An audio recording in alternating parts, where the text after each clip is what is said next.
Greetings to all. My name is Côme Carpentier, and today I have a guest from France, Mr. Alexis Rostand, who belongs to a prestigious French family. One of his ancestors wrote the famous play Cyrano, which became a Hollywood blockbuster. And he is a fund manager as well as, rara avis, as we say in Latin, a philosopher and particularly a philosopher of history. So he combines the humanities, which he calls in his latest book, a barbaric science. So obviously that question, the first question that comes to mind is why would you consider or describe economics, which is today the regulator of societies, if not the disruptor of societies sometimes. Why do you call it a barbaric science?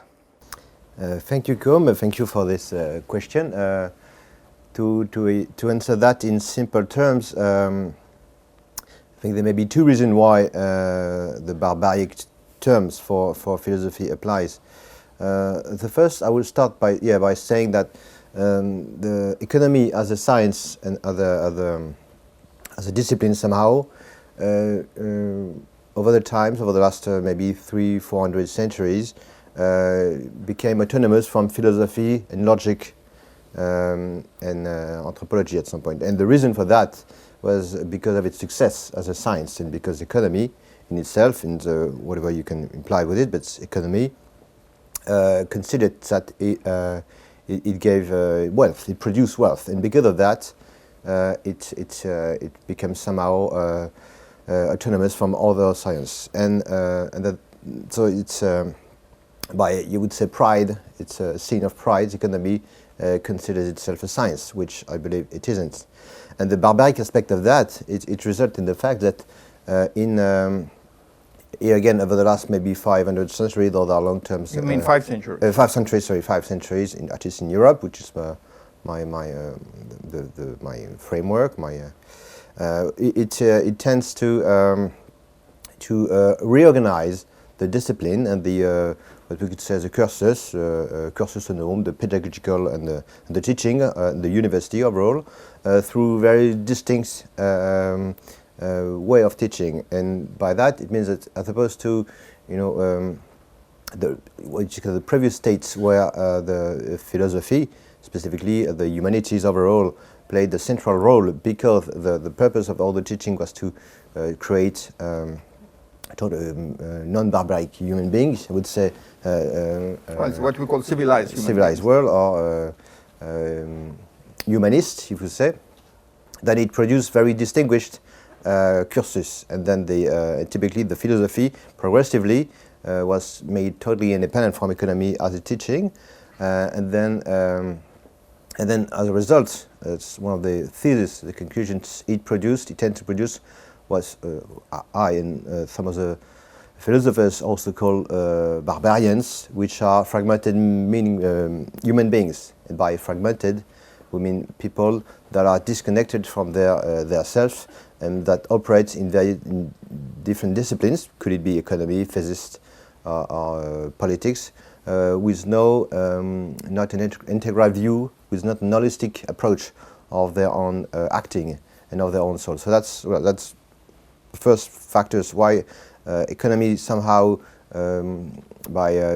become an autonomous science and thought itself as a scientific discipline, which it isn't, and then how result in producing finally barbaric, which are fragmented and hyper-specialist beings, actors, I would say.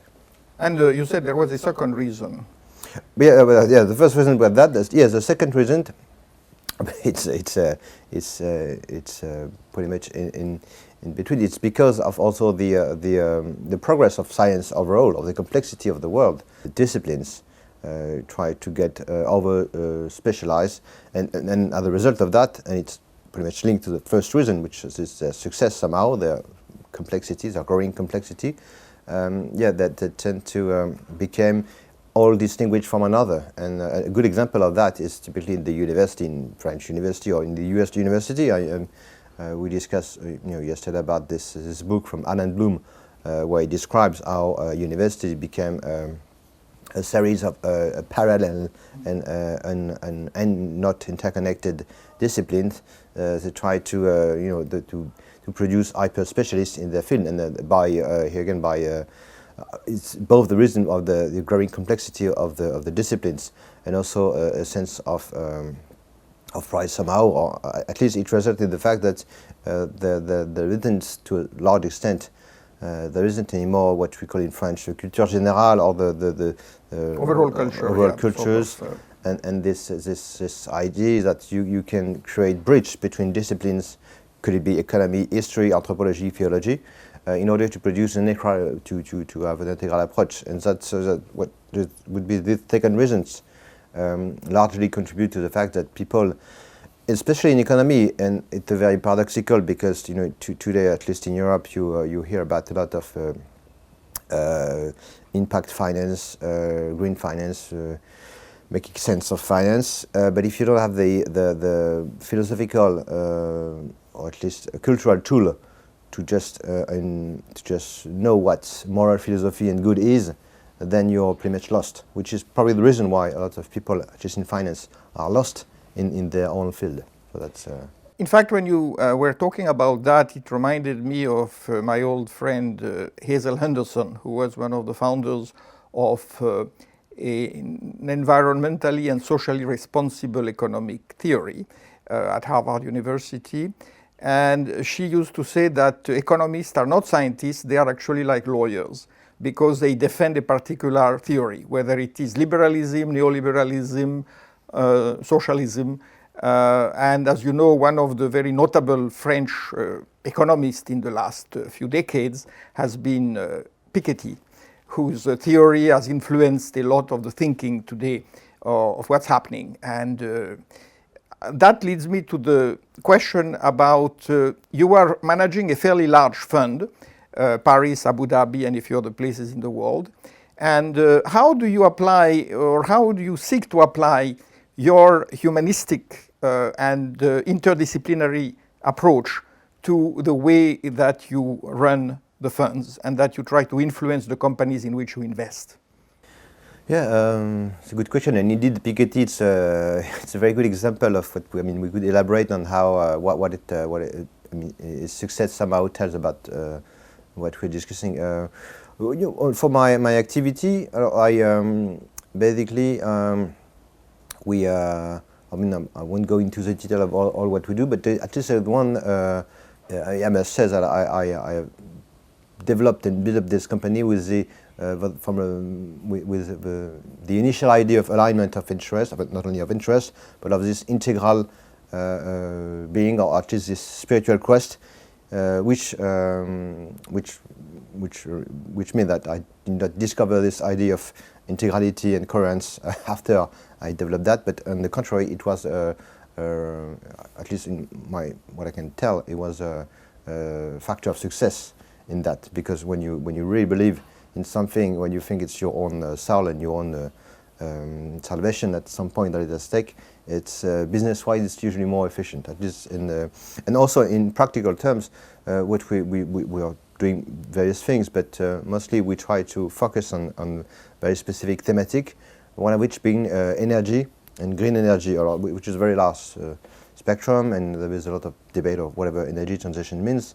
But at least in building up the thesis, when we were small at the beginning, we tried to focus on what we call trou dans la raquette, area niche market that was not covered, with two benefits. So the first benefit of addressing a market, and for some various reasons, one of which being that sometimes funds want to be large fund and not invest in too small investment. So we focus really on niche, and so we, in order to as we thought at the time, and since then it's been elaborated into more complex regulatory framework to generate impact.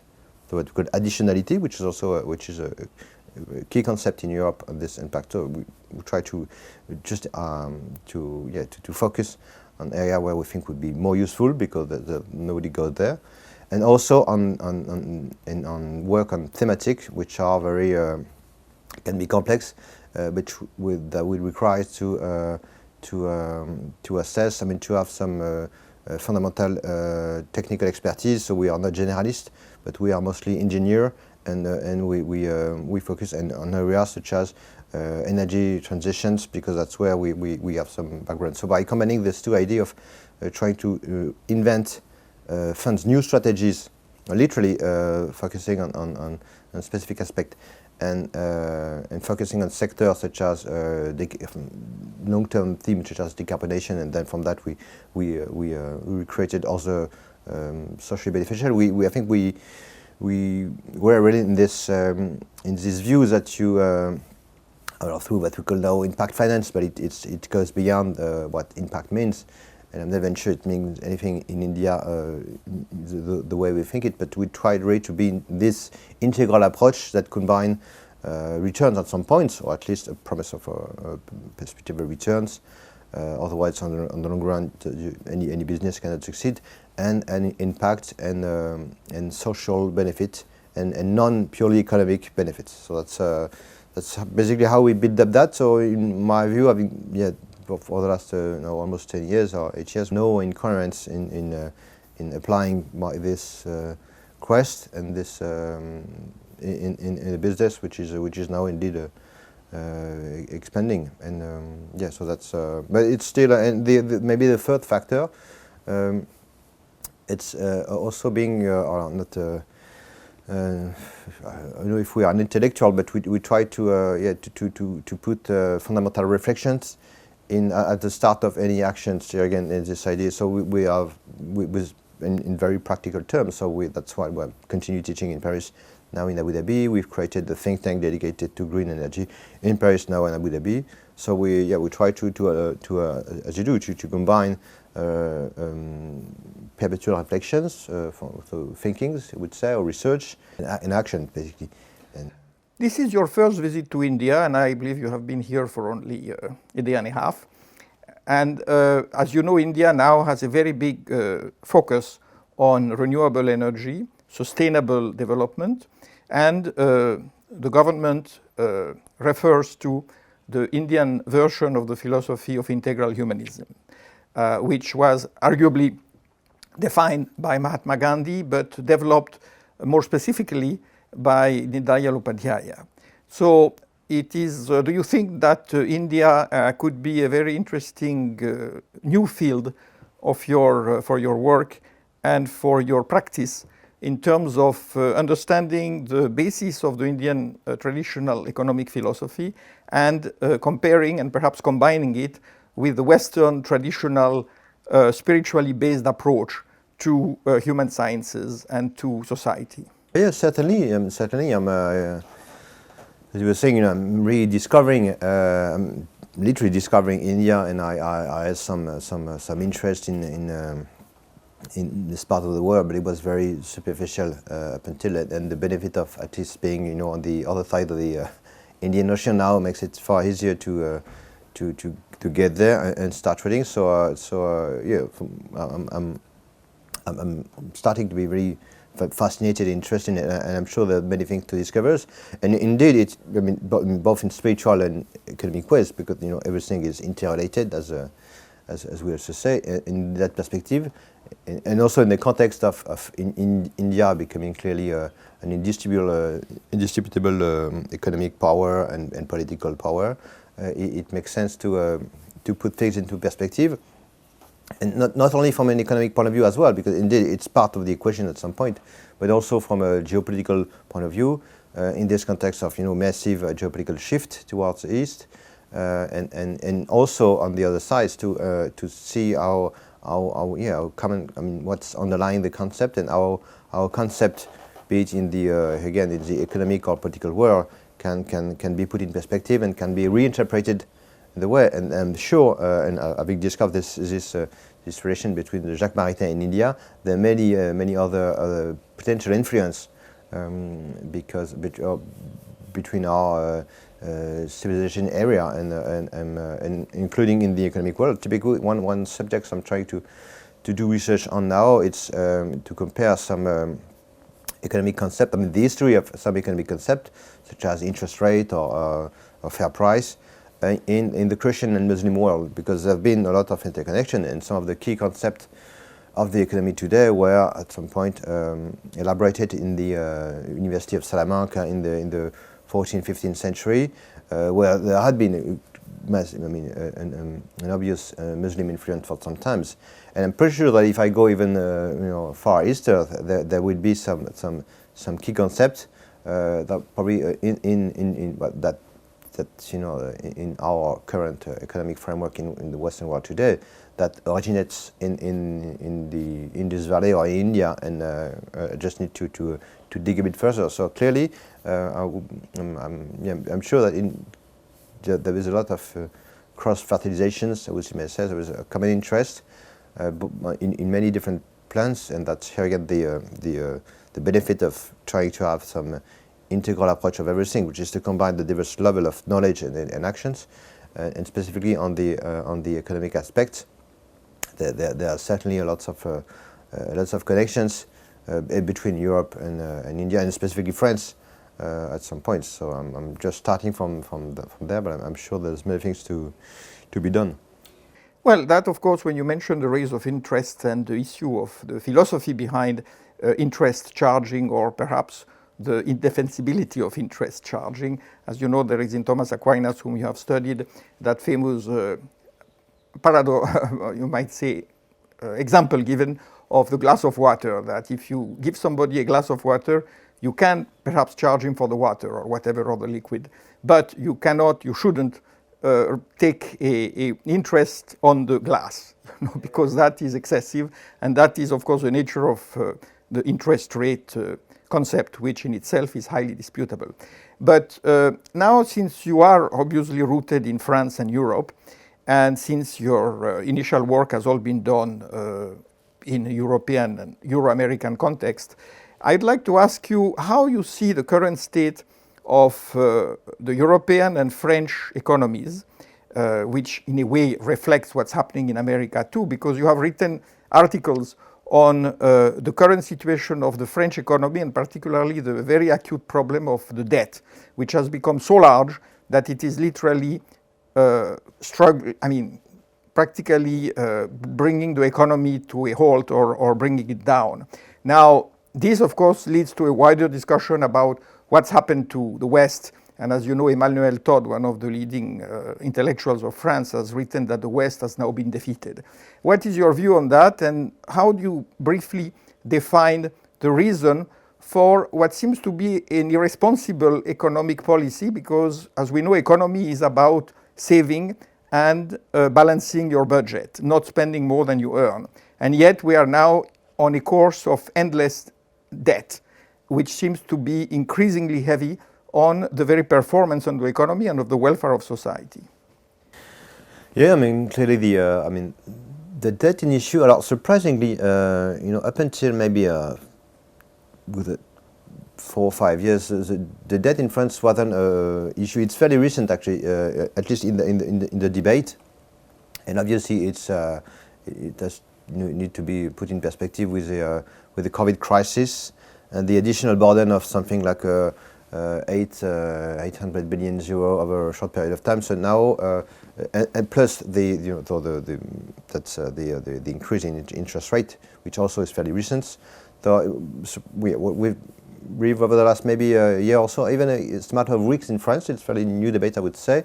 We've realized that the cost of debt is just the first line of the budget in France, which is maybe something like 75 billion euros a year. Whereas over the last maybe 10 years, we've benefited from, as any other European country, from a very low interest rate context. So that's surprisingly that's very new, and now we realize we just there is no other budget in our public budget, in our public financing, that will be higher than the cost of debt, which is in itself it's just very weird.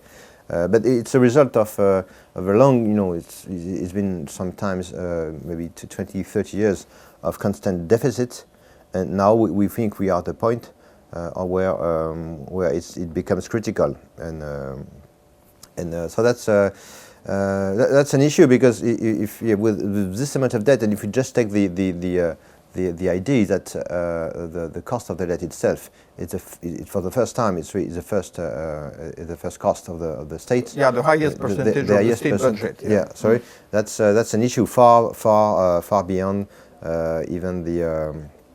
even beyond the cost of school at some point. So that's an issue, and we know that we are stuck in this situation because it cannot get reduced, and even with the increase in interest rate, it's going to grow higher and higher, and at some point, indeed, all the other buyers of French debt do the same reasoning, and they just stop buying debt, and then you have to cut the cost. So that's it. Well, it's a critical issue, but and one of the surprising things that we've been seeing that for some time, but now it probably becomes more acute. And the reason for that, there are many reasons for that, but clearly to other countries there is it's not a real when you think of that political instability.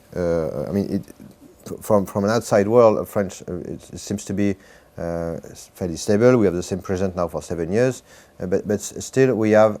In fact, when you look into the ministers, the prime ministers, indeed we maybe have something like 35 prime ministers over a relatively short period of time. So the duration of a government is in fact fairly short, but you don't see that really when you look at the top, and as a result of that, it creates a lot of complexity, a lot of instability, and that's one of the reasons why probably we haven't made the strong decisions that we should have made even 30 years ago, and one of which could be that we have this because large social expenses, and the fact that we have that retirement system, which is one of the costliest system, and we still have the same because we didn't choose to introduce flexibility and even capitalization system, and it contributes to maybe 15% of the cost of the debt today.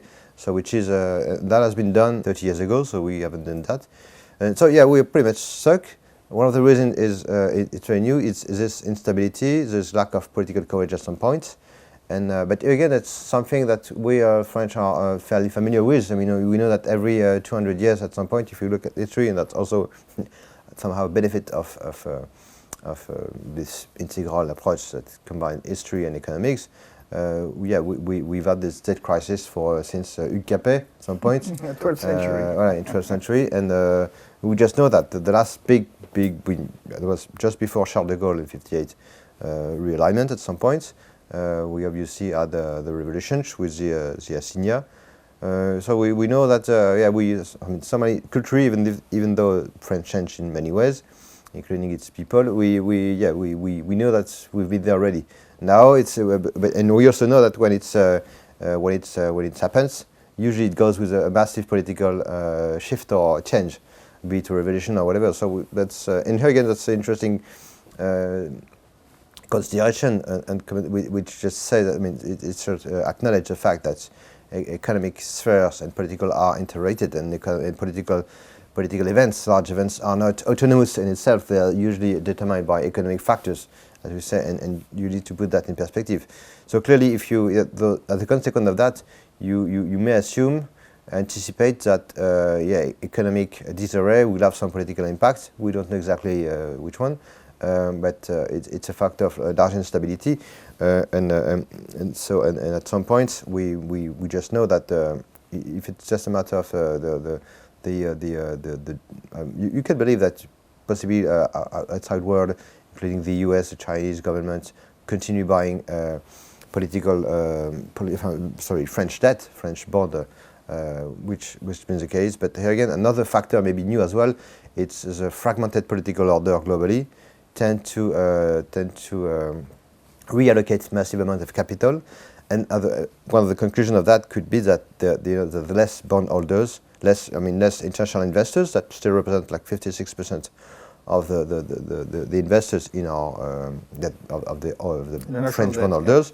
They want to buy, to reallocate capital to their country, and which means that there will be less buyer of the French debt, which also contributes to the fact that its price goes up, and then it leads to bankrupt. So it's a combination of the first factor. It's fairly new. It's surprisingly, but now we've clearly we've developed a step, and the COVID largely contributed to that. with the public deficit. We know that it's fairly current in our history, and then from a geopolitical point of view, it's clearly an issue of sovereignty, and it will have some political impact at some point. Yes, well, that I know that you are advocating, at least you believe that there is a possibility that a closer partnership between India and France could help France to come out of the current crisis, because India is becoming a very major economic engine for the world, and will soon be also a net capital exporter, most probably.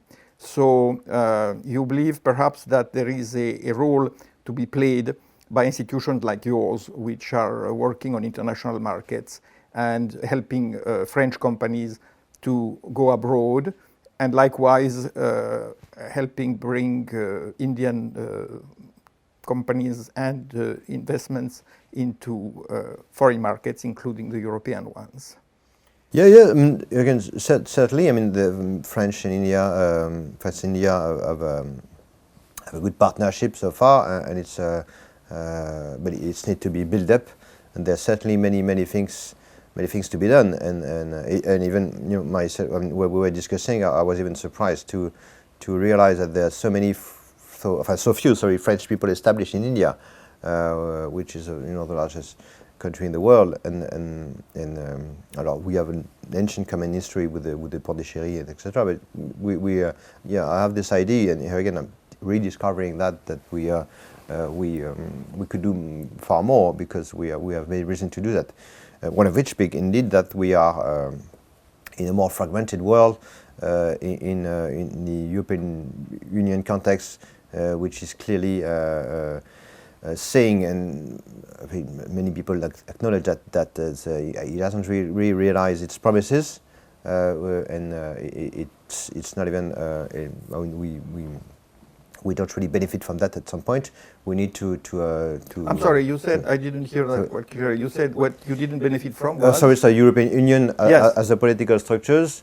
There will be the election in 3 weeks' time now. So there is a context where the geopolitical shift or the change of alliance that result from this period, a very interesting period though, of growing fragmented political order, which wasn't really assumed or observed, or I would say which wasn't really effective, you might say, over the last 20 years, because we still believe that these institutions such as the European Union remains or at least were efficient. But now there is actually this feeling in many different political party or approach that it's not the case, and it's probably time to rethink of. I mean, it's already the case, but it's time to have new ideas. I mean, to think of a new way of looking at geopolitical partnership. I mean, I'm not I'm not saying anything new, but in that perspective, India clearly it's a very interesting ally for France, and partnerships build up obviously on common geopolitical interest, but also on economic patterns and benefits, and from that indeed, if we can, and also intellectual views as well, because all that is combined. So if we can to modestly, to the extent we can, contribute to establishing this partnership at different level, from company to intellectual environments, and to help maybe India have a better understanding of French, which is very complex to understand from an outside world, and similarly to help France or French people better appreciate what India really is. It would be mutually beneficial. Well, Mr. Alexis Rostand, thank you very much for this, giving us your views and reflecting on what is happening today on the global scale, and also giving us another perspective on the current French intellectual scene. Because I know you are one of the intellectual thinkers, I mean one of the economic thinkers, who are perhaps going to play an increasingly important role with what you might say the new political, economic alignments that are emerging in France. Because we all know that what you hear a lot in, or what you see in the press in India and in other places, is more about what you might call the official government positions. And that, of course, very often does not give people much of an opportunity to know about what is really happening, the churning and the change in the mindset in France, where a lot of what you might call the new elites are now wanting a complete change of course in politics, economics, culture. So that is what is emerging. And clearly it's important to be aware of that, because it gets us past the often sterile discussions about, what is democracy, what is a better democracy, is it the French model, is India doing well, that sort of thing is what you hear a lot of in France nowadays. And we need to get into a new scenario, which is essentially opening up right now. So thanks again, and I hope that this book will be at some point translated into English, so that it can feed the reflection and the discussions in the Indian economic scene as well. Thank you. Thank you very much.